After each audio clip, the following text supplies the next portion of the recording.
والصلاة والسلام على حبيبه الكريم أما بعد فأعوذ بالله من الشيطان الرجيم بسم الله الرحمن الرحيم إن أولياؤهم المتقون صدق الله مولانا العظيم وصدق رسوله النبي الكريم ونحن على ذلك لمن الشاهدين والشاكرين والحمد لله رب العالمين. کچھ کہنے اور سننے سے پہلے عقیدت و محبت کے ساتھ بارگاہ نبوت و رسالت میں درود پاک کی ڈالیاں نچھاور کرے پڑھے درود پاک اللہم صلی علی سیدنا و شفیعنا حبیبنا طبیبنا سیدنا مولانا محمد بارک وسلم صلاۃ و سلام علیک یا حبیب اللہ صلاۃ و سلام علیک یا نبی اللہ صلاۃ و سلام علیک یا رسول اللہ صلی اللہ علیہ وسلم. حضرات گرامی مختصر سا وقت ہے، سوچا تھا کچھ اشعار کہوں لیکن وقت نہیں ہے. کچھ گفتگو آپ سے کر جاؤں اس امید کے ساتھ کہ جو سنیں گے اسے یہاں سے سن کر ادھر نہیں نکالیں گے بلکہ یہاں سے سن کر یہاں لے آئیں گے، کیونکہ جو بات یہاں سن کر یہاں نکالی جاتی ہے اس کی کوئی قیمت نہیں ہوتی ہے. جو بات یہاں گھستی ہے یہاں چلی جاتی ہے اس کی بھی قیمت نہیں ہوتی ہے. وجہ کیا ہے؟ جو یہاں سے یہاں چلی جاتی ہے وہ بیکار ہے، جو یہاں سے یہاں چلی جاتی ہے اس کی قیمت کوئی لگا ہی نہیں سکتا، وہ انمول ہو جائے. شاہپور میں یا پوری دنیا میں سرکار سیدی غوث اعظم کا مہینہ آتا ہے، ہر لوگ لنگر کھلانے لگتا ہے، کھانا کھلاتے ہیں. آخر یہ ہے کیا چیز؟ بے شمار دنیا میں اولیاء کاملین ہیں، لیکن کسی بھی ولی کے نام پر اتنا نہ کھلایا جاتا ہے جتنا غوث اعظم کے نام پہ کھلایا جاتا ہے. یہ ہے کیا چیز؟ آج تک تو مولانا صاحب بتاتے تھے کہ مسلمان وہ ہے جو نماز پڑھتا ہے، مسلمان وہ ہے جو روزہ رکھتا ہے، مسلمان وہ ہے جو حج کرتا ہے، مسلمان وہ ہے جو زکوٰۃ دیتا ہے، مسلمان وہ ہے. بہترین انسان وہ ہے جو پرہیزگار ہے، بہترین انسان وہ ہے جو داڑھی رکھتا ہے، ٹوپی پہنتا ہے، بہترین انسان وہ ہے جو رات میں جگ کر عبادت کرتا ہے، بہترین انسان وہ ہے جو روزہ دار ہے، اچھا عمل کرتا ہے. لیکن آپ دیکھیں گے خانقاہوں میں زیادہ تر کھانا کھلایا جاتا ہے، زیادہ تر کھانا کھلایا جاتا ہے. دین کو ہم سے زیادہ انہوں نے سمجھا. ہم تو دین پر چلتے ہیں، وہ تو محی الدین ہے. ہم تو دین پر چل کر مسلمان بنتے ہیں، وہ تو معین الدین ہے. ہم تو دین پر چل کر مسلمان بنتے ہیں، وہ نظام الدین ہے. نظام دین کا نظام وہ چلاتے ہیں، دین کو زندہ وہ کرتے ہیں، لوگوں کو دین میں ڈالتے وہ ہیں. ہم سے زیادہ سمجھتے ہیں.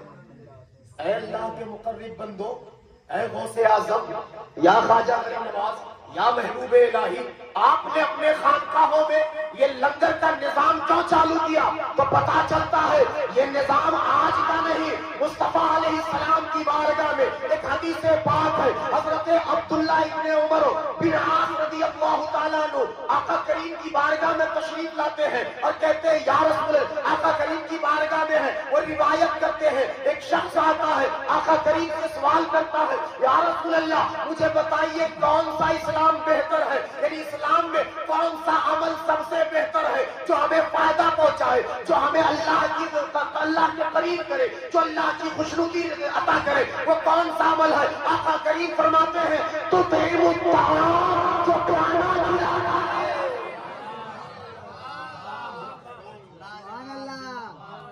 فرماتا ہے تطعم الطعام، جو کھانا کھلاتا ہے. سب سے بہترین عمل کھانا